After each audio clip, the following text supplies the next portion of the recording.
My name is Danielle, and I'm 32 years old. What I'm about to tell you isn't just a story of betrayal. It's a story of how a sister's love turned to ice, how a family was fractured by violence, and how I found my strength in the rubble of it all. It all started in my own kitchen, a place that was once my sanctuary, where I'd cook dinner, drink wine, and laugh with family. But that day, my kitchen became a battlefield. My brother's fiancée, Sarah, brutally assaulted me, and what was worse, my brother Michael stood there watching. Not a word of protest, no attempt to intervene, he just watched. It all happened so fast. The world tilted sideways. One minute we were arguing over wedding plans, something so trivial, but to Sarah it was the perfect trigger. She snapped. In an instant, I was on the floor, blood pooling in my mouth. My body screamed in pain, but the worst part was the silence, the kind of silence that feels heavier than the weight of the world. I remember the cold first. The cold of the kitchen floor as my cheek pressed against the cold tiles. The sharp taste of blood filled my mouth. My ribs screamed in agony with each breath, but even through the pain, I could hear the faint buzz of my phone. It had fallen during the chaos, landing beside my head. I reached for it, my hand trembling, and saw the message from Michael, "Stay away from us." That text. It shattered me. All I wanted was to belong, to be a sister who was accepted and loved. But here I was, on the floor, abandoned and betrayed. Michael's words dug deeper than the physical pain I was feeling. He wasn't just distancing himself from me, he was cutting me off. As I lay there, trying to breathe through the pain, something inside me hardened. The hurt didn't fade, but it transformed. It crystallized into something colder, clearer, resolve. My fingers, once shaking with fear and anger, steadied as I grabbed my phone. I typed a single word in response, "Done," and with that I sealed my fate and theirs. But to truly understand why this moment cut so deep, you need to know about my family. It was always Michael's show. I was the steady one, the responsible one. But that was never enough. Michael was the golden child. Everything revolved around him. One Christmas, I was promoted to a high position at work, the kind of success that should have made my family proud. But when I shared the news with my mother, she barely looked up from her phone. Meanwhile, Michael was showered with praise for a small raise at his entry-level job. And it wasn't just that one time, it was every time. I had always been the supporting act, the one who stayed in the background while Michael took center stage. And then came Sarah. When Michael brought her into our lives, she seemed sweet, a little fragile, someone who needed help, someone I could help, but I was wrong. Sarah wasn't looking for help, she was looking for a way into our family, and I, ever the peacemaker, was blind to it. I co-signed her apartment lease, lent her money, and defended her when others whispered that she was just using us. That was my role in this family, the fixer, the one who sacrificed, the one who was always there. But the truth is, I was just invisible. My kindness was never returned, only used. Lying there, bruised and broken, I realized I'd made a mistake. I had tried to make Sarah a part of this family when she never truly wanted to be one of us. She was a wolf in sheep's clothing, and I was the fool who let her in. I lay there in the cold, my body throbbing with pain. The taste of blood was still sharp in my mouth, but the worst of it wasn't the physical pain, it was the betrayal. The sight of Michael, standing there, completely indifferent to what had just happened, cut deeper than any blow Sarah had landed. I could still see him in my mind's eye, his face twisted in annoyance as he stepped over me like I was an inconvenience he didn't want to deal with. His polished shoes avoided my jeans as though my crumpled body on the floor wasn't even worth his attention. He didn't ask if I was okay. He didn't even help me up. He just walked out of my apartment, out of my life, without a single word. A soft buzz from my phone brought me back to the present. It was the text, "Stay away from us," 3 words that did more damage than I could have imagined. I read them again and again. They echoed in my mind, "Stay away from us." My brother was done with me. I had no place in his life anymore. No place in his family. Tears welled up in my eyes, but they didn't spill. I wouldn't give him the satisfaction. I didn't want to be the sister who always cried and forgave. That version of me was gone. I lay there for a moment, gathering my strength. The pain in my ribs was overwhelming, but it didn't matter. I wasn't going to cry. I wasn't going to beg for my brother's attention or approval anymore. I was done. Slowly, with trembling hands, I reached for my phone. The screen flickered to life, and without thinking, my fingers typed out a single word: done. I stared at the screen for a long time before hitting send. It was a finality, a promise to myself. A promise that the woman who had always been the peacemaker, the one who forgave endlessly, was gone. The woman who took the hits and still smiled was gone. I wasn't going to pick up the pieces anymore. Not for Michael, not for Sarah, not for anyone. What did done mean for them? I had no idea. But for me, it meant freedom. It meant taking control of my life. It meant never again being the invisible pillar that held up everyone else while I crumbled inside. I wanted them to know that what had happened wasn't just some family spat. It wasn't something we could just sweep under the rug. They needed to face the consequences of their actions. And if I had to be the one to make them face it, then so be it. It's funny, isn't it? How much we're willing to endure for family, for love, for people we think will always be there. But then one day you realize that your love, your sacrifices, your everything, they mean nothing to the people who should care most. But this wasn't about them anymore. It wasn't about Sarah or Michael. This was about me. And the next morning, I knew exactly what I had to do. The morning after, the pain was unbearable, but oddly enough, it wasn't the physical ache that gnawed at me. The bruises were already beginning to form on my ribs, purple and angry, while my swollen lip throbbed with each movement. But it was the quiet in my head that stood out, the eerie calm that had settled in where the storm of emotions used to be. I sat at my desk, ignoring the pain in my body, trying not to think about what had happened the night before. The mental fog that had clouded my mind in the aftermath of the assault had cleared. I felt something I hadn't in years: control. The weight of betrayal was heavy, but it was a familiar kind of heaviness. The kind I had been carrying my whole life. My family had always seen me as the constant, the one who would clean up their messes, who would swallow her feelings to keep the peace. But I had had enough. I took a deep breath and opened my laptop. The screen blinked to life, and I stared at the secure portal for my bank. The document was right there in front of me. The mortgage agreement for the house of their dreams. $750,000 loan that they could never have gotten without me. My excellent credit score, my spotless financial history, and my significant salary had all been the foundation on which they had built their dream. But now, that foundation was about to crumble, and I was going to be the one to make it happen. There was a moment of hesitation, a split second where doubt crept in. What if I was making a mistake? What if this would destroy the last shred of family I had left? But then, the memory of Sarah's fist hitting my face, the memory of Michael stepping over me like I was nothing, that was enough to silence the doubts. I clicked the link. The process to revoke my guarantee wasn't quick or easy. The bank had built safeguards to ensure that decisions like this weren't made impulsively.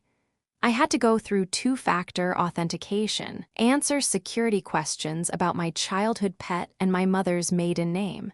Every question felt like another cruel reminder of my past, of all the things my family had taken from me. And then, the final step, the digital signature. The last link that would bind me to their future, to their dream, was about to be severed. I clicked yes. A confirmation window popped up, warning me of the consequences. The legal and financial ramifications were significant, but as I read the fine print, I realized I didn't care. The truth was clearer now than ever before. This wasn't just about a loan. This was about justice. This was about taking back my life.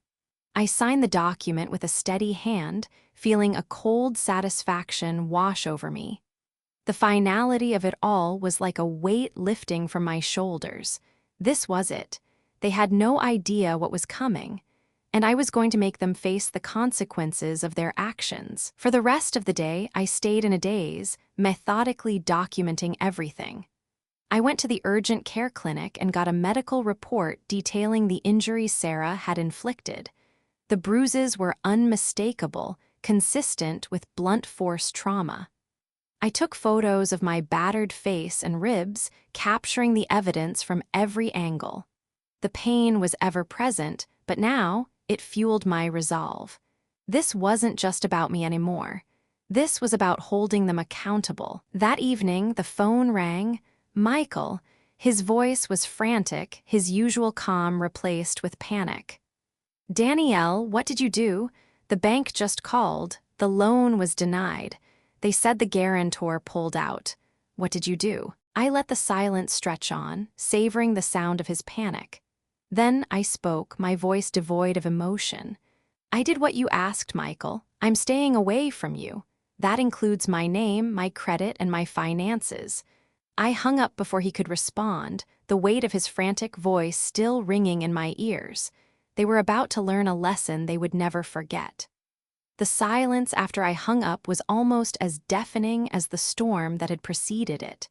I knew, deep down, that things were never going to be the same. I had just made a decision that would permanently alter the course of my life and theirs. The worst part, I didn't feel any guilt, not anymore. It was as though, for the first time, I was free, but my sense of calm wouldn't last long. No sooner had I set my phone down than the pounding started. It wasn't a polite knock. It was an assault on my door, frantic and forceful, as if they thought their sheer desperation would make me open it. I peered through the peephole. There they were, Michael and Sarah, standing on the other side, their faces twisted in rage and disbelief. "Danielle, open this door." Sarah screamed. Her voice was shrill, cracking with fury. "You're ruining everything, our house, our future, our wedding." Michael's voice followed, quieter but just as desperate. "Danny, please, we can talk about this. Don't do this to us. Think about everything we've been through." I stood there, watching them through the small window. I wasn't sure if I was more angry or just numb. They weren't sorry for what they had done to me. They were sorry because they had been caught. They were sorry because there were consequences. Consequences I was now forcing them to face. I didn't respond. Instead, I simply turned away from the door and walked back to my desk. I had no intention of engaging with them, not anymore. I blocked their numbers on my phone and disabled the doorbell. It felt surreal, almost like I was living in someone else's life, watching a disaster unfold from the sidelines. The days that followed were both a relief and a torment. Physically, the pain of my injuries was starting to fade. But emotionally, I was drowning in the fallout. Michael's calls grew more frequent, and with each new message, he sounded more panicked, more desperate. He pleaded with me, tried to reason with me, tried to guilt me into giving in. But I knew better. The damage was done.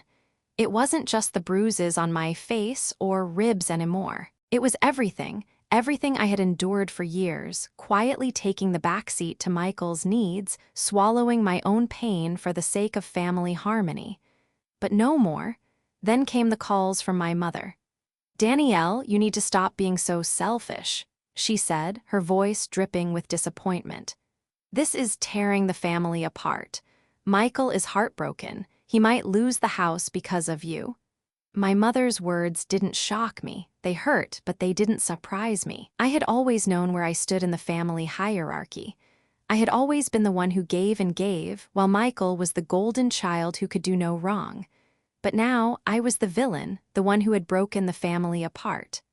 "Mom, she assaulted me." I tried to explain, my voice barely above a whisper, the hurt threatening to crack my resolve.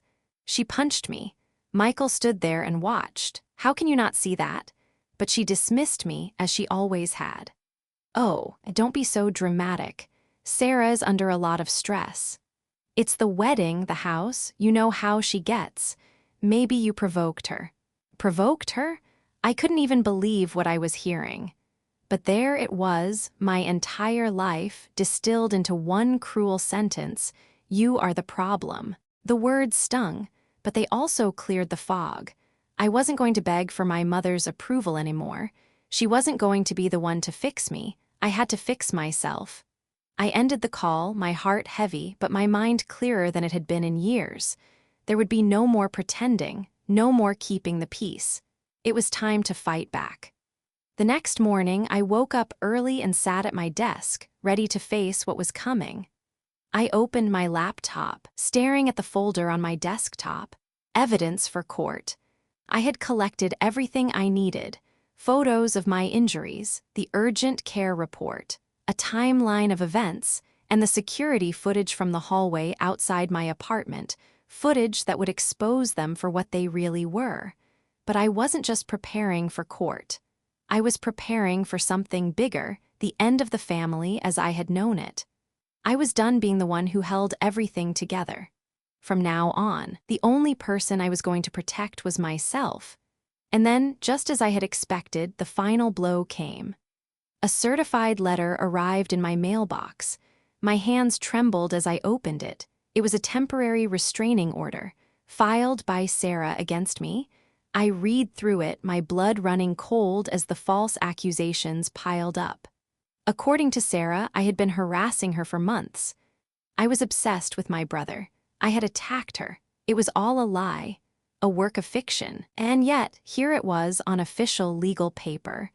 I knew what they were trying to do. They were flipping the script, trying to make me the aggressor.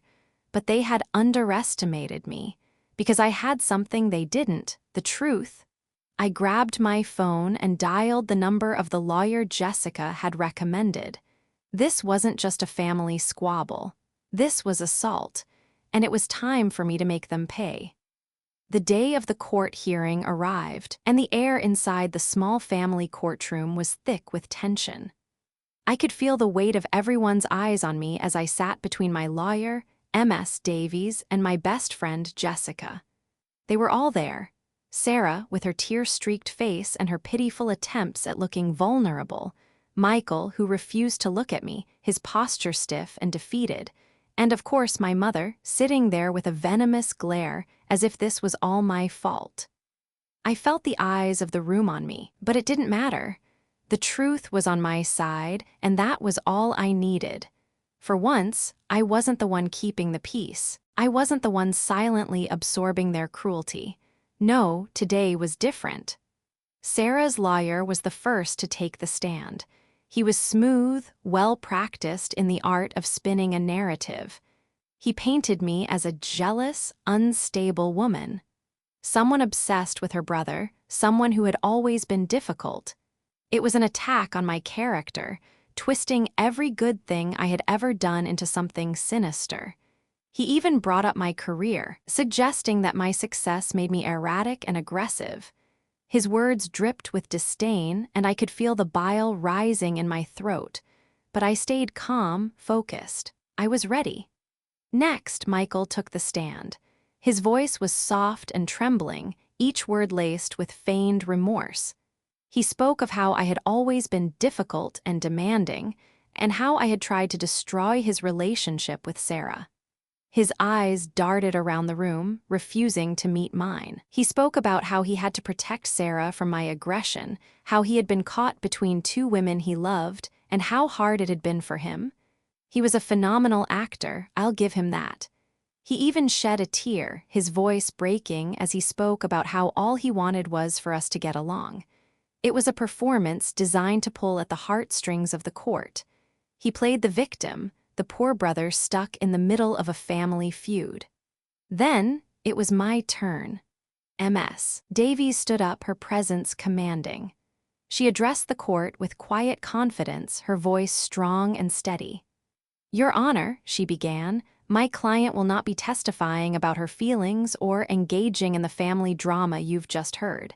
She will be presenting facts one by one." The first fact was simple: the photographs. "M.S.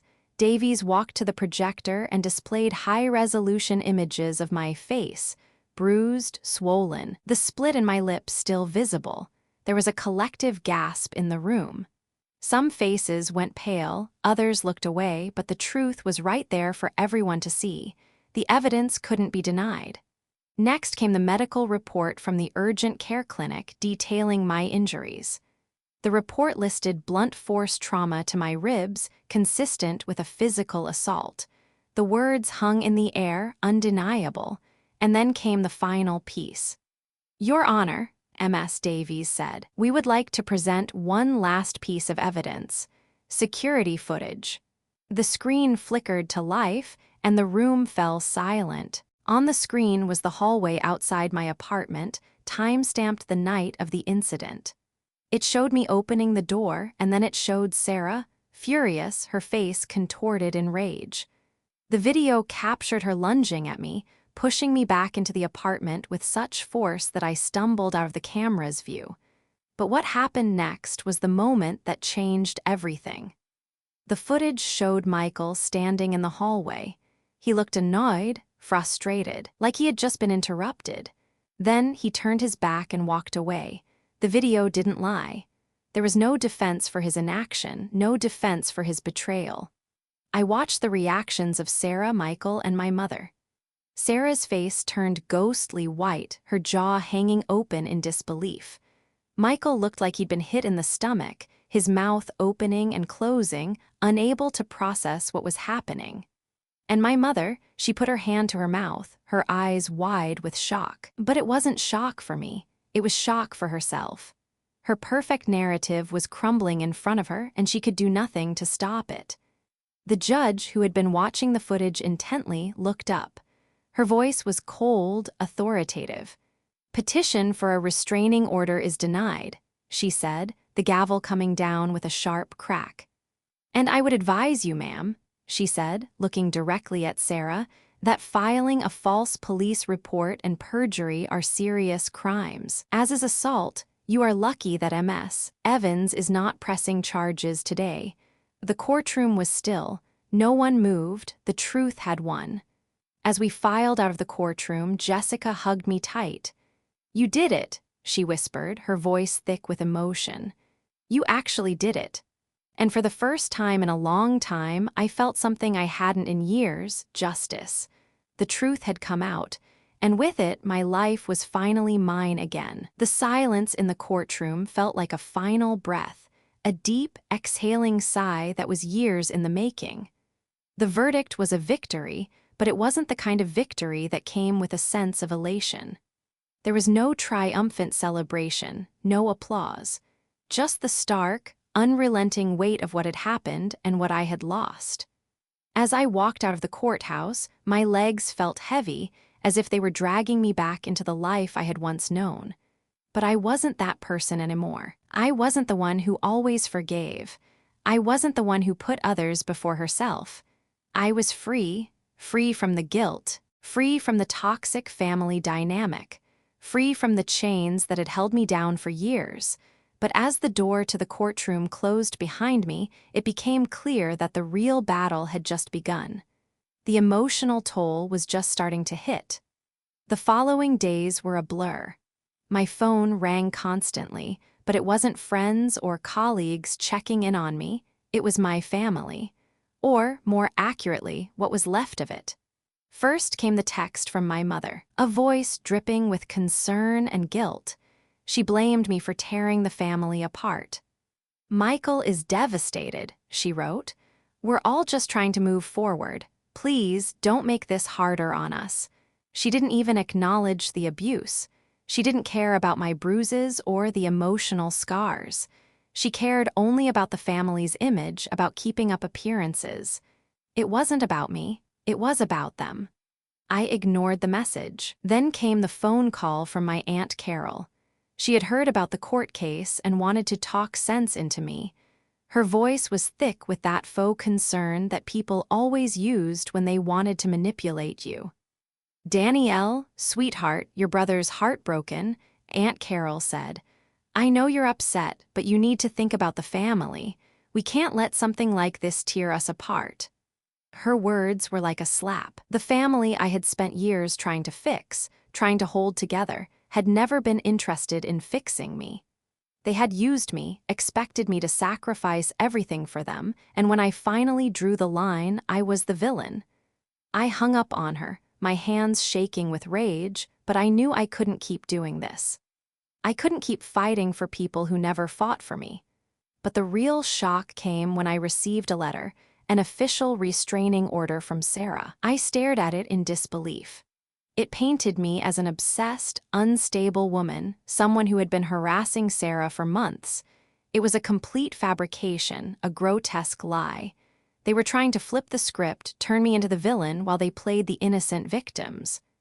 For a moment, I felt the familiar pang of despair. How could I fight this? It was their word against mine.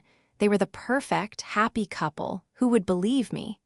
Then I remembered the evidence I had, the security footage, the medical records, the photographs. They couldn't spin their lies when the truth was staring everyone in the face. I wasn't going to let them get away with it, not this time. I called Jessica, my voice shaking with anger. They're trying to make me the bad guy. They filed a restraining order. Don't worry, Jessica said, her voice steady, the calm in the storm. You have the truth, Danielle, they have nothing. And she was right. I had the truth, and that was all I needed. I wasn't going to let them turn the tables on me. This wasn't just about the assault. It was about everything that had happened over the years, the lies, the manipulation, the betrayal. This was my chance to take back control. The final hearing was fast approaching. I had prepared myself for this moment, and now it was time to face it, head on. The courtroom would be my stage, and I wasn't going to back down. But first, I needed to brace myself for what would come after. I wasn't just fighting for justice in the eyes of the law. I was fighting for my peace. The truth had already set me free from the shackles of my family's manipulation, but this final moment was about taking back the pieces of my heart that I had unknowingly handed away over the years. The day of the court hearing arrived, and the atmosphere was heavy with tension. My lawyer, Ms. Davies, was prepared. She had done everything right. We had everything lined up: photographs, medical reports, the security footage that exposed Sarah's attack, and Michael's passive complicity. But what stood out the most was the truth in my heart. I wasn't just a victim of the assault. I was a victim of my family's lies, their expectations, and their toxic need to keep me in a role that never served me. As I sat in that courtroom, I looked across at Michael, Sarah, and my mother. They had come to play their roles, but I wasn't the one who was going to let them dictate the narrative anymore. I had learned that the truth was far more powerful than any act they could put on. The quiet rage that had been building in me for years was finally coming to a boil. The weight of it wasn't heavy anymore. It was empowering. Sarah's lawyer took the floor first. His words were as venomous as I expected, painting me as an unstable, emotional woman. He tried to twist every single action I had ever taken to fit the narrative he wanted to create, that I was obsessed, that I had no boundaries, that I was the one responsible for tearing apart the family. He twisted the truth like a snake, bending it to fit their lie. And Michael, he was the worst. He spoke in a soft, trembling voice, barely holding himself together as he talked about how hard this situation had been for him. He spoke about how all he wanted was for everyone to get along, how I had been the one to cause all the problems. His performance was flawless. He even shed a tear, looking at me as if he were the victim in all of this. But none of it mattered, not when the truth was about to be laid bare. Ms. Davies stood up after their performances, her voice calm, unwavering. "Your Honor," she said, "we will not waste time discussing drama or feelings. We will present only facts." The first set of facts came in the form of the photographs, graphic, high-resolution images of my face, bruised and swollen, the split lip still raw. The room went quiet as they were displayed on the projector. Then came the medical report from the urgent care clinic, which detailed blunt force trauma consistent with an assault. Every word MS. Davies Reed was a nail in their coffin, but the moment that shattered their defense was the security footage. The video played in silence, but it didn't need words. It showed Sarah attacking me, pushing me back into my apartment with violent force, and Michael standing in the hallway, indifferent, sipping his beer, completely unbothered by the assault on his sister. The silence that followed was deafening. I watched their faces as the truth unfolded before them. Sarah's jaw dropped, color draining from her face. Michael's face twisted with disbelief. He was caught, exposed, and there was nowhere to hide. My mother, her face pale, put her hand to her mouth in shock, but there was no sympathy for me in her eyes. She wasn't horrified by what Sarah had done to me. She was horrified by the fact that her perfect little story was falling apart. The judge didn't waste any time. She slammed the gavel down with authority. "The petition for a restraining order is denied," she said firmly, then looked straight at Sarah. "And I advise you, ma'am, that filing a false police report and perjury are serious crimes. As is assault, you are fortunate that MS Evans is not pressing charges today." The room was still, a hushed reverence for the justice that had been served. But I wasn't here for their satisfaction. I wasn't here to feel vindicated by their reactions. This moment wasn't about them. It was about me. For the first time in my life, I felt like I had stood up for myself, not just in the eyes of the court, but in my own eyes. I wasn't the silent one anymore. As we left the courtroom, Jessica wrapped her arms around me, her voice thick with emotion. "You did it," she whispered. "You really did it." But as I stood there, a quiet strength settled over me. I knew this was just the beginning of my journey. It wasn't about winning this battle. It was about reclaiming my life. It was about choosing peace over pain and rebuilding my life with people who valued me, not for what I gave, but for who I was.